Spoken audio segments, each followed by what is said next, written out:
ஒரு மிக்சர் ஜாரில் 1 ஸ்பூன் அளவுக்கு ஜீரகம், 1 ஸ்பூன் அளவுக்கு மிளகு, 3 காஞ்ச மிளகா, ஒரே ஒரு பூண்டை தோல் உரித்து சேர்த்துக்கோங்க.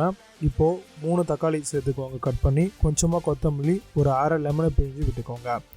மிக்சர் ஜார் மூடி நல்லா பேஸ்ட்டாக அரைச்சி எடுத்துக்கோங்க. இப்போது புளி தண்ணி ஒரு 1/4 கப் அளவுக்கு சேர்த்துக்கோங்க.